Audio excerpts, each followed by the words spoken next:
everybody, I'm Maritza Barone, and this is the Things You Can't Unhear podcast.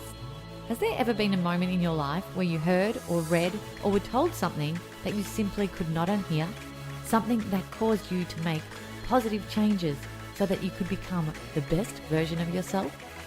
Well, we share this show with access to inspiring and empowering humans who will motivate you to become the happiest, healthiest, kindest, and most compassionate you. Sit back, settle in, and let this be the day you hear something that simply cannot be unheard. Hello and welcome to Things You Can't Unhear. I'm Maritza, your host and creator of the show. And today, people, we are blessed to have another conversation with the formidable Dr. John Demartini, who is very quickly becoming one of my favorite humans on planet Earth. I actually visualize him like a little bottle filled with endless inspirational energy and motivation that leads us to becoming and living our best lives. Someone who's so clear on his purpose path and is consistently and persistently working on his highest goal to help others do the same. During this chat, we discuss ways to achieve life mastery in all aspects of our life, through our work, our family life, our health, our financial abundance, and more. We discuss also how critical it is to understand who you are at the deepest level to be able to thrive and live at your peak. If you are someone who wants to master their mind, find and live in their unique genius, and achieve your life mission, make sure you hit play on this episode. Dr. Demartini has recently released a new book, which I think is his 41st self-empowerment book. It's called The 7 Secret Treasures, and it's a transformational blueprint for a well-lived life that will help you reacquaint with the power you already have within and show you the way to the powerful life-transforming tools and principles you may never know existed. So let's jump into another life-changing chat with Dr. Demartini. Just before we do, a quick note to say that I love sharing inspirational voices on this podcast and also on the many others that I help to produce. And I have just launched the Guide Your Light Network, featuring podcasts with purpose, sharing conversations that matter with voices that matter. So if you are someone who has an important message to share, someone who is purpose-led, heart-led, impact-led, and wants to create a podcast of your own and needs help to bring that to life, I would love to chat to you. Please check out guideyourlightnetwork.com. I've just released a new course online where you can learn to successfully launch a purpose-led podcast. I hope to see you there. Welcome back to Things You Can't Unhear, Dr. Demartini. Thank you for being here again. What a pleasure. Thank you. Thank you for having me again. Last time you were sailing the seas of Scotland. Is that still the case? No, I'm actually, I had to get off the ship in Sicily and go to Zurich and then Munich. And now I'm in Houston doing presentations and did a thing in Los Angeles today. But I'm back in Houston right now. So I'm here and I'm having dinner with my daughter tonight. Oh, excellent. Beautiful. And you're on solid ground. So that's rare now. Well, last interview, we talked a lot about delegation and how it was the key to a lot of your personal success. And since then, I've actually been implementing that quite a lot in my own personal life and business. And it's been a bit of a game changer, actually, a complete game changer in moving forward, getting things done. So thank you for that, firstly. Today, I want to jump into the topic, though, of self-mastery. So really learning how us mere mortals can achieve self-mastery in all aspects of our life, because you do say that this is possible. So when we talk about self-mastery, I think the first question I want to ask is, what does that actually mean to you? Well, it's going to mean something different to everyone. So what it means to me is one component. Every human being has a set of priorities, a set of values that they run their life by. And whatever is highest on that value, their identity revolves around. Their ontological identity revolves around. Their teleological purpose revolves around. And even their epistemological pursuit of knowledge revolves around. Whatever that is that's meaningful to them, whether that be raising a beautiful family, whether it be making a creative business, whether it be an intellectual pursuit or a scholarly academic, a spiritual quest, a physical fitness, a social cause, or having a magnificent relationship. Whatever that is to that individual, the mastery is to pursue what is truly deeply meaningful and important and structure your life so you fulfill it. And of course, because there's a hierarchy of values, there'll be different layers of that in the different areas of life and how it will look. But mastery is an intrinsically designed pursuit that everybody has the capacity to uniquely fulfill. Yes. And I love how you talk about in your work, really getting to know yourself at a core level before you can then master your life and master what you need to do in your life and what you want to do in your life.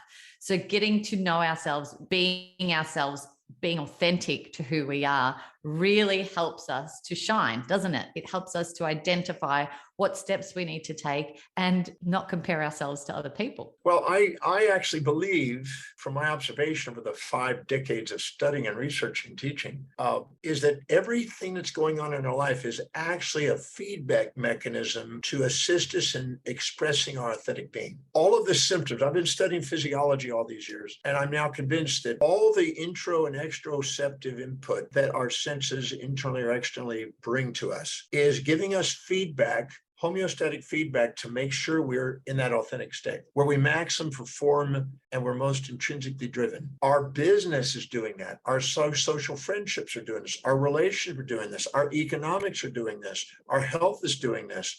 Our intuition is doing this. Our feedback on our gratitude is doing this. Everything is trying to get us authentic. And when we're not, we exaggerate ourselves or minimize ourselves. We get symptoms to let us know that's not us. We're not here to be proud and cocky and superior and look down and try to get others to live in our values. We're not here to be minimizing ourselves and humble and looking up to people and putting people on pedestals. We're here to communicate our magnificence in terms of other people's magnificence in a sustainable, fair exchange manner, where there's reflective awareness instead of deflections and superiorities and inferiority complexes. Yeah, that's so true. I think about, the symptoms. I've just launched a wonderful online course and I put heart and soul into launching this. And then you get it out into the world and you're waiting for, the response to what you've created. And then when you get a positive response, man, it feels good. But when there's a lull or some quiet days, that anxiety peaks and that comparison and that self-judgment just comes through, doesn't it? And so these are, like, I'm listening to your words, and these are true, like, indicators of how we should be perceiving things and responding. Well, if we exaggerate ourselves with our superiority complex, we'll set too big a goal in too short a time frame and have unrealistic expectations and immediate gratifications instead of patience. And if we minimize ourselves, we'll set the opposite. We'll set too small a goal in too long a time frames and exceed it. And both of those are, feedback systems to guide us to set real goals in real times that are authentic. And we get to know what our strategies will produce. I had a dream to travel the world and step foot in every country on the face of the earth and share and since I was 17. I didn't know how long it was going to take. I'm doing it 50 years. I've got 181 countries accomplished now. And I still got probably 30 something to go, but 50 years. You could say I'm a slow learner. But you could say, no, that's pretty cool. So realistic expectations are not based on magnitudes, based on the strategy you have and the persistence you have. If you something really important, you'll persist on it. You'll just keep building momentum. And if you'll use everything that goes on as feedback to refine what you're doing to make it more effective and efficient tomorrow. Yeah. Persistence and consistency and just keep going at it, right? That's that passion. I think, go on. I feel that I would say if you keep doing it long enough, everybody else dies out and you're at the top.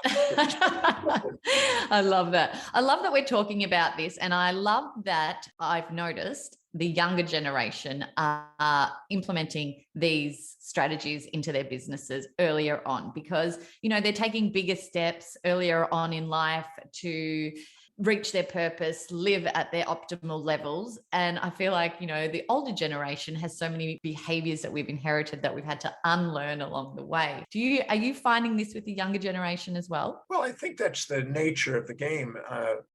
We didn't have a car at one time in 1900, first to 1900. Now everybody's got a car. We didn't have a telephone. Everybody's got a telephone. So I think innovation and creativity is an emerging system, and it makes some things obsolete and other things become profound. And I think that's in the nature of the game. I mean, our grandparents probably thought, they can't keep up with this. Our parents, it's just generation after generation. The things that the kids are able to do now on the internet, it's like a struggle for me sometimes.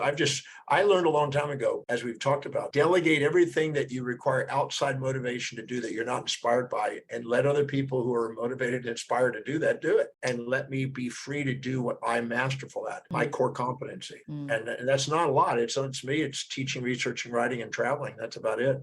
Outside that, I delegate. Yeah, I love that so much.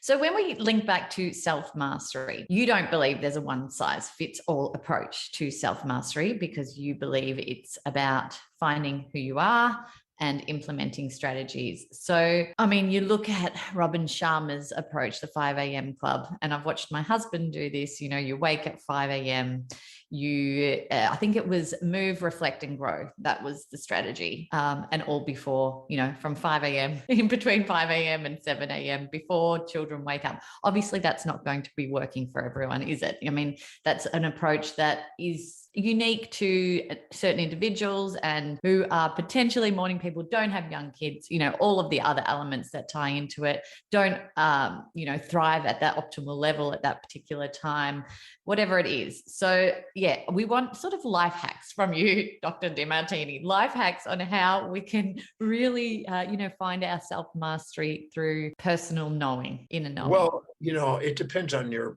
pursuit and career. I don't know if that would be a universal truth. Get up at 5 a.m. I sometimes don't even finish my seminars till 5 or 6 in the morning. Last week I was in Australia, even though I was in another country. I didn't finish till 6 a.m. So I was getting up at 2 in the afternoon or something like that, or 1 in the afternoon, and starting my day. So I don't know if that's true, but when you're inspired by what you do, you can't wait to get up and do it. So I think Robin is a good example. He loves what he does, and he's an early morning person, and he does that. And that's not wrong, and it will fit some people. Absolutely. I can't say that that's not going to fit everyone. I have a girlfriend who is in Turkey, and she does singing and performing and acting and modeling and stuff like that. And a lot of times she'll sing at a club until 4 in the morning. She'll be out there doing it. So she's going to bed at the time he's getting up. And so I don't know. I think you have to put it into context, and that same principle may apply, but it may be a different time zone. Even though there's circadian rhythms and things for some people. And mine is, I'm in India, and then Japan, and then Sri Lanka and Africa. I'm all over the place every week. I've been 6 different time zones in a week sometimes. And I'm supposed to be, screwed up for time zones. Maybe that's why I've got my sense of humor so crazy. But the point is that I can't say that I would follow that timetable because of my schedule. That wouldn't work for me, because I made a commitment to be in every planet, all over the planet, and time zones, particularly in Zoom, are all over the planet. So, but that's a great principle of having some routine, having a discipline, doing something you love to do that you can't wait to do. I think that's still true, what Robin's saying, but I don't know if it's always 5 a.m. because there's many people that start midday and do extraordinary things in weird hours. That's very true. I mean, you read a lot of self-help books. I do anyway. And there's some that really align to your level of thinking or really spark something special in you. And there's others that are really going to be special for someone else. And it's, it is about learning who you are, finding what suits you, and, getting yourself on that pathway to self-mastery and being your best self. And be honest about yourself. Metric your achievements. I mean, look at what's working and what's not working for you. I'm the kind of thing where I delegate sleep to other people. I'd rather just let them take care of that. so I can just keep going. I'd much rather stay awake all day. But I found out that, my girlfriend likes to sleep sometimes. And so I do that, these kind of things. But I don't know if there's a one size fits all system on achievement, because there are great people and great achievers that do different things. And I've been studying people that do extraordinary things, all the Nobel Prize winners, all the great philosophers, all the great leaders. I've been studying that for 50 years. I can't say there's one shot they all followed. But one thing they did have was perseverance. They stayed doing something and built incremental momentum, doing something they loved doing. So that was more common than exactly what time they got up or what time they went to bed or that kind of thing. Although that's not an unwise thing to maybe consider. I think getting up early in the morning and starting a fresh day and seeing the sunrise, and I don't think that's an unwise thing, but I can't say that everybody's going to be leading the pack only that way. Yeah. All right. Everyone, you've heard it here many times with Dr. Demartini, is consistency and persistency. So if you're doing something and it's showing elements of working, keep going, and then keep going. As long as the passion's still there, keep going. What about taking that next step? Something's working and you want to move it forward into an even wider audience, a wider community, a wider whatever it is that you are currently building. Does the angle of getting out of your comfort zone help you to take that next step? So, obviously if you're sitting in that same position and you're just trying the same thing over and over again and it's working, but then how do you then expand? Tell me sort of some steps that potentially people have taken in your realm, or what you'd suggest. Well, when the why is big enough, the house will take care of themselves. If you got a big enough reason for doing something, if it's not working, you'll try something else. You'll just keep doing whatever it takes to get to the goal that you're wanting. I set out to bring messages or a message across the world, right? So I sat down and I wrote down what are all the vehicles to getting a message across the world. Okay, so I wrote down writing books, articles, radio, TV, movies, podcasts, webinars, seminars, travel, workshops. I wrote out every possible thing an individual could do. Elevator seminars, restaurant seminars. I wrote every possible thing. Talk to anybody who doesn't want to hear it even, and just talk. I wrote every possible way to get a message out there. And I wrote them all down and I said, okay, let's go. And I started doing all those things and then asking what's working and what's not working along the way. I hired publicists. I hired people that with editing. I just kept refining it as I went and metricing how many people were doing it. I haven't hired a company that would metric when I do an article, how many people are reading it? When I do a TV show, how many people are watching it? When I do a book, how many people are reading it? I metric that to see what's working and how many people are reaching. And I didn't stop towards that objective. I just kept looking. And as new medias come up and new social medias and new ways of doing things, I just did a conference today for 50 million people just today. And it would, the Los Angeles Tribune put this out across the television networks, boom, and sponsored this event on neuroscience.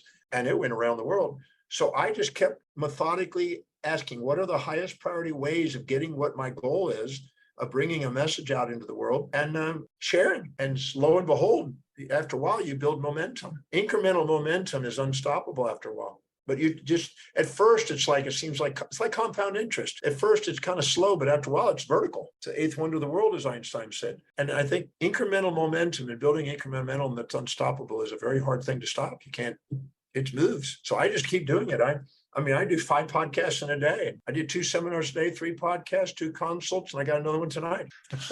It's so inspiring hearing you talk like that. That this is that fire, that passion, that this is self-mastery to me. That's exactly what that is. Being relentless well, I'm useless everywhere else. So I might as well do something I can do something with. I doubt that very much. If you put me in front of a kitchen and tried to cook, I'd be like, I don't know what to do here. I'm an idiot there. Burn water. But I can pour water. Burn water, I said.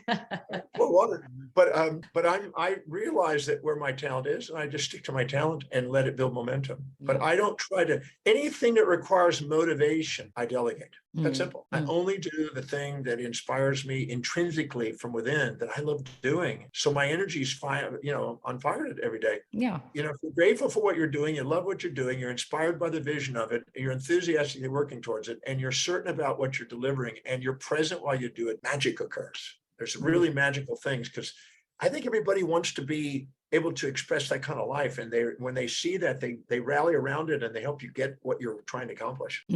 Absolutely. Very, Very, very inspiring. Now, you've just released another book. Is this around your 40th self-help book, would you say? I think this is 41. I got 2 more coming out in the next couple of months, and I'll have about 10 in the next couple of years here, more new ones. But I've been writing books. I mean, when manuscripts and workshop manuals, everything else, there's over 300 of them. Yes. So I'm constantly writing. Yeah. But these are self-help books. And they asked me, the publisher said, can you put out some more of them? You haven't been in a while. And I said, I've been so busy. And so we're putting out some other ones. And the first one is the 7 Secret Treasures. And that is how to awaken the skills and talents to empower all the 7 areas of life. I mean, I set out when I was 18. I was watching Kung Fu. David Carradine on the show Kung Fu. It's a weekly show. And it's this martial art guy that has this philosophical view in life, who stayed in these Shaolin temples and is trying to teach kind of a stable and inspired life. I thought that's kind of cool. I like that. And he was talking about his master. And I thought, wow, I want to be a master. I was 18 and I didn't know what that meant, but it sounded cool. So I wrote down master. I looked it up and they go, one who is masterfully skilled in something and they become great at it. And so I said, okay, what does a mastered life look like? And I broke life into 7 areas. Your spiritual quest, whatever inspires you,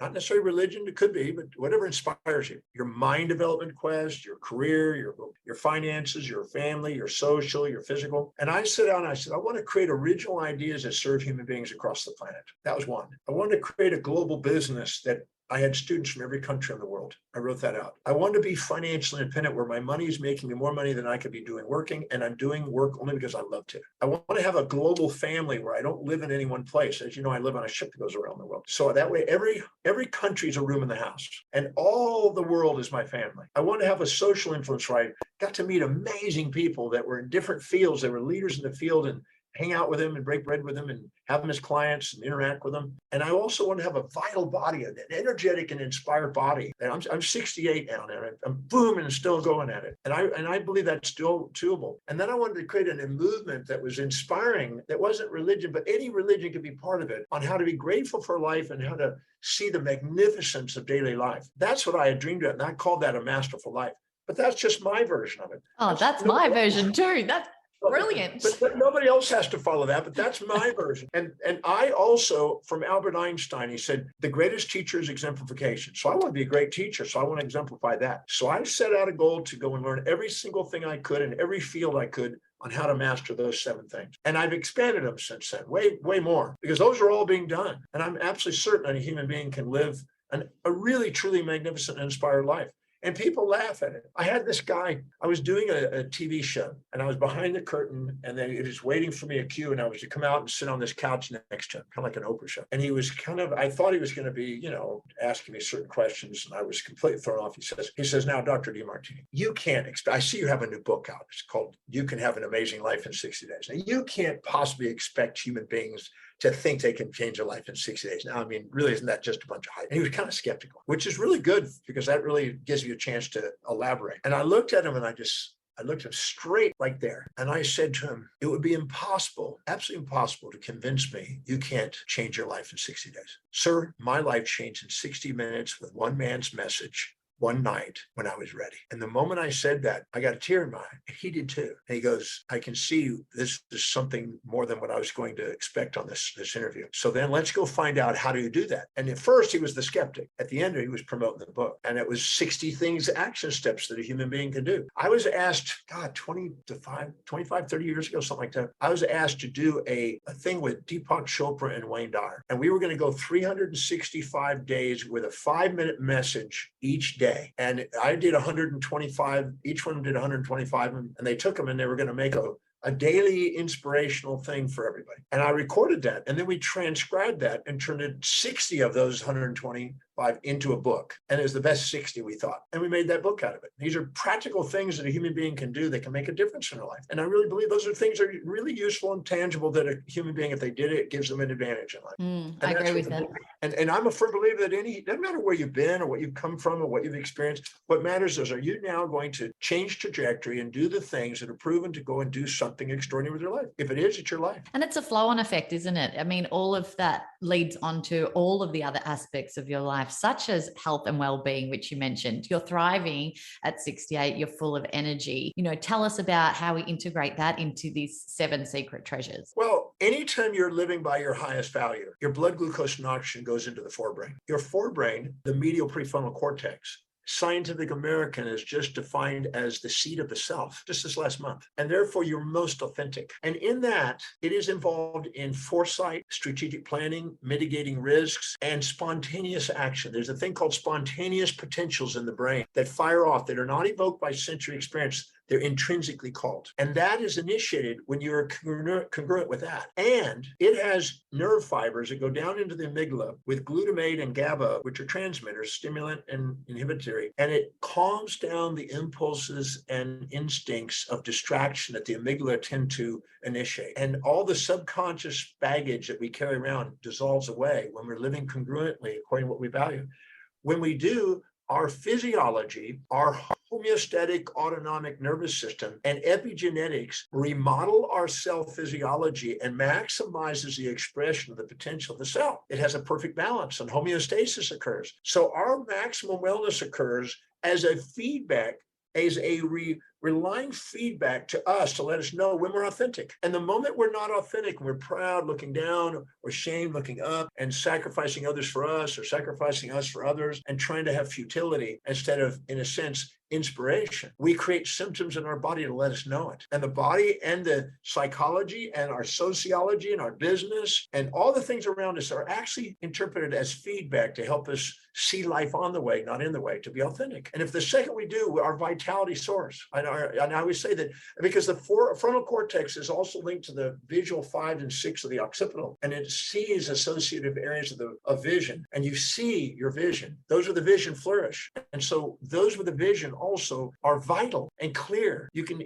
Picture's worth 1,000 words, and you can articulate smoothly and congruently when you're fluent and when you're congruent with your highest values. So I constantly tell people to find out what's really important to you and don't waste your time on low priority things. Get on with what's meaningful to your life, and your life will reward you with vitality and the empowerment of these 7 areas of life. That's so interesting, really is. And it links back to, what Dan Buettner was saying about the blue zones and people who are living authentically and in their purpose have longevity and live healthier, longer, more vibrant lives. They have that surrounding them. It fuels them, it keeps them going, it keeps their brains going. I know someone I spoke to recently said they feel drained when they're bored. They feel drained of energy. They've got no energy. And yes, it does drain you when you're not living in that inspired state. And it has a flow-on effect to your health. Well, if you're bored, I always say that if you meet somebody that's exactly like you and they support you more than challenge you, you'll be bored. And if you meet somebody that's the opposite of you, you'll be burned out. And boredom and burnout is a seeking and avoiding mechanism of our amygdala. And so those are symptoms that are feedbacks to let us know we're pursuing something and avoiding something instead of honoring something. It's just a feedback system. And our vitality goes right back up the second we transcend that. That's so cool. That's really, really interesting.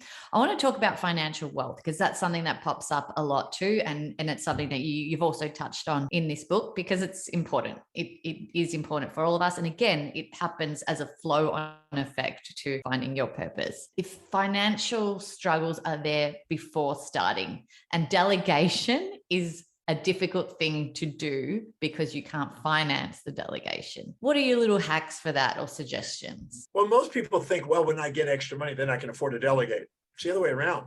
If you delegate, you get more extra money. Most people don't understand that. Because if you're bogged down doing low priority things that devalue you, the world will devalue you with you. And if you're doing something that's uninspiring, it drains you, which also interferes with business growth. And you're robbing other people of job opportunities, which also stops the economy. And you're not in the mode where I can't wait to go to work. You're in a mode where I go, oh, I got to do that today. That's not the way to live. But if you can look at what it is that you absolutely love doing, that is truly a service and a contribution and a sustainable fair exchange manner, and let other people do all the rest, you liberate yourself to get on and do something that produces more. I had an opportunity to work with a lady today in consulting who's up in, Cincinnati, Ohio, I think it was. And she was a doctor, but she was doing administrative work and she was doing paperwork and she was paying bills and she was doing this. And I was just going, and she's burned out and she wants to stop and she doesn't want to do it anymore. I said, you're not wanting to stop being a doctor. You're wanting to stop being an administrator and managing all that stuff. You're capable of earning $1,500, $2,000 or more dollars an hour, and you're doing a $50 to $60 an hour job. That's why you're burned out. And she started crying. She goes, but I gave it to somebody who didn't do a decent job, and it was even more stressful. And so I've held on to it. I said, for 22 years, I've been holding on to a job like that instead of, it's like going and getting a bad haircut and saying, I'm never going to cut my hair again. You get a bad hair day from a haircutter sometimes, but you don't stop getting a haircut. You go to a different haircutter. So today she got re-inspired about finding somebody to do that because she realizes that she's not loving her job and she's thinking it's her profession. It's not. She's not doing her profession. She's doing a job that's not what she was designed to do. And she's uninspired. And she didn't know how to hire. She hired just somebody to save money instead of hire somebody who's a master of what you want to do, that frees you up, that's intrinsically driven to do it. So you can get on to do what you love to do to make way more income than what it costs to hire somebody to do it. So it's making sure you don't abnegate the information when you delegate it, but you liberate yourself from lower priority things and get on with the thing that really produces and that you love doing, that really serves people. If you do, you will always make more money, not less money. And backing yourself, absolutely backing yourself from the beginning. I want to talk about self-worth and how it impacts the way we perceive things as well, because you talk a bit about this in the book as well. So I'd love to expand on that topic, if you will. Yeah.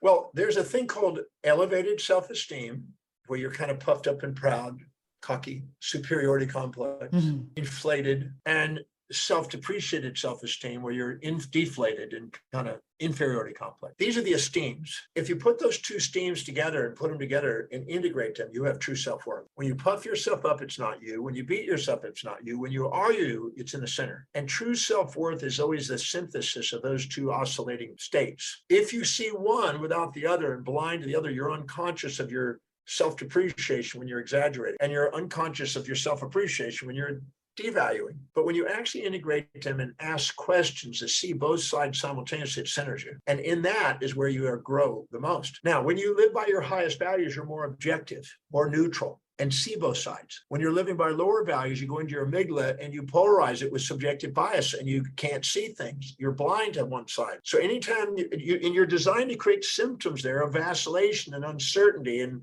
lack of confidence, and you end up brain loading off to other people who you go and ask questions to, instead of being confident in yourself. So all those symptoms of vacillation and superiority and inferiority complexes are just feedback mechanisms to make sure you go back to your true self-worth. When you live by your highest values, your self-worth goes up. When you live by lower values, it splits apart, it goes down, and you become unstable. Identify your values. We talked about this briefly in the last interview that we had on Things You Can't Unhear. And you provided a free mechanism to identify your values. That's still up on your website, isn't it? So people can access it. Yes, free. It's free and private. Yeah. Tell us again, why is it so important to identify these values just one last time? Because for people who listen to it the first time and they haven't gone and done it and identified their values, you're hearing this again. This is Things You Can't Unhear twice.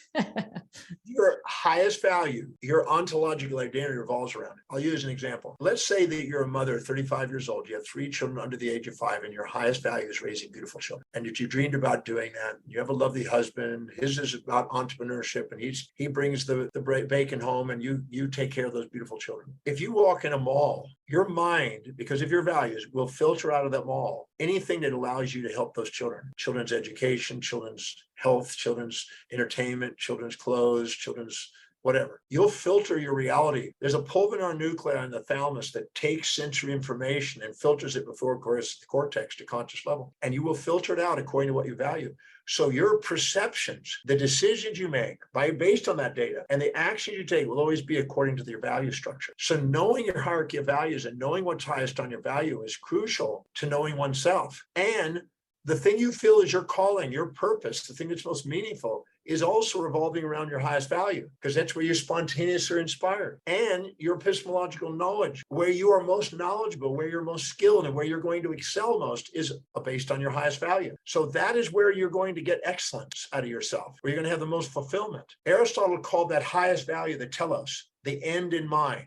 And all the other lower values means to that end as a feedback. Hartman called it derivative values below, and the highest value was the intrinsic value. This is the one that is spontaneously as you. I want people to know, knowing that and living according to that is so liberating, so freeing, and so empowering. That's why I put it on my website. I want people to know that they can do that. And it takes them 30 minutes of their time, and it's eye-opening. It's just eye-opening about what's really important. Because when you ask people, what is your values? Oh, they'll tell you integrity, truth, and peace, and all this social stuff. I'm interested in what your life demonstrates, not what you say. What is your life demonstrating? You're making decisions. I could say, oh, I want to be an international sex symbol, but my life doesn't demonstrate it. My life demonstrates teacher. The rest of it's delusion and fantasy. I love that so much. I thought I was going to have Hugh Hefner's position and have his mansion at the end or something like that, but that's all delusion and fantasy. What I actually have is teacher, and I spend my life teaching. So the rest of it's just delusion. And people have fantasies about their life, and then we can torture their life with it because they're comparing their current reality to fantasies, and they can never win. But if you find out what you really value and set goals that are congruent to that, you not only win, but you inspire other people to do the same, and it has a chain effect and leaves a mark. If you ask people, go to the moment when you've had the most fulfillment in your life, I guarantee it's the moment you did something that you're skilled at that serves other people, and they said thank you. 100%. 100%. It's revolutionary, really, and still also at the same time so simple. So go, everyone, go and listen, go and jump onto this website, do this values test, get to know yourself on a deeper level. And then those secret life treasures are going to come your way. Life will flow, things will begin to manifest. And once you've mapped out that intention plan, like Dr. Demartini did so well, and I'm going to go and do that again. I do it regularly, but it's always a good reminder to have these messages. And that's why we do ongoing podcasts, have the reminders, hear this again. So if you're hearing it again, you haven't done your values, go and do your values. Thank you so much. Thank you. Yeah. One last point. So for those who are about to go out and try and achieve self-mastery at another level, just leave us with one lasting message, something that springs to mind for you right now. Well, the magnificence of who you are is far greater than any fantasy you'll ever impose on yourself. If you compare yourself to other people and put them on a pedestal, you'll minimize yourself. If you compare yourself to other people and put them in the pit, you'll exaggerate yourself. And that's a dysmorphic view of yourself. But if you put them in your heart, you'll honor yourself. And that's where you have the highest probability of sustainable, fair exchange to remunerate yourself for doing something you love doing that serves people. So give yourself permission to shine, not shrink, and to radiate, not gravitate, and to go out and do something that's meaningful that you really, really love to do. I was in a Krugersdorp prison in South Africa, speaking to 1,000 inmates, 3 stories underground in maximum security prison, okay?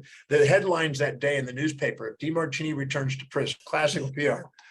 So I'm saying this, and I asked, how many of you, no matter what you've been through, gone through, etc., how many of you deep inside want to make a difference? Every hand went up within a half a billionth of a second. I mean, it was spontaneous across the room. It's innate within us that we want to make a difference, but we can't make a difference fitting into everybody else and being second at somebody else. We can only make a difference by following the most unique hierarchy of values we have and living congruently accordingly. If we do, we'll give permission for other people to have a chain reaction of doing the same.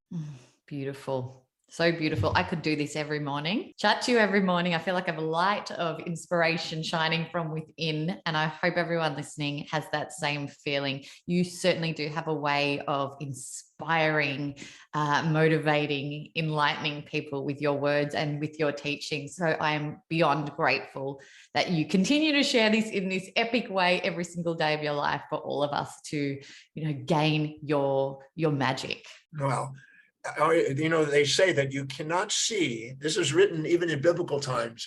I think Romans 2:1 is talking about that whatever you judge in other people is you. So whatever you see in me, you're seeing in you. You're doing the same. We're doing it together. So thank you. That brings a tear to my eye. That really does. Thank you. So special. Let's do this again next month. Hey? Well, I look forward to our next adventure together. Beautiful. All right. Thank you again, Dr. Demartini. Thank you. Thank you. Thanks for listening to the show. What did you think? And what did you feel? Let us know by leaving me a message on the Things You Can't Unhear Instagram community page. And if you can, give us some ratings love on your favourite listening platform.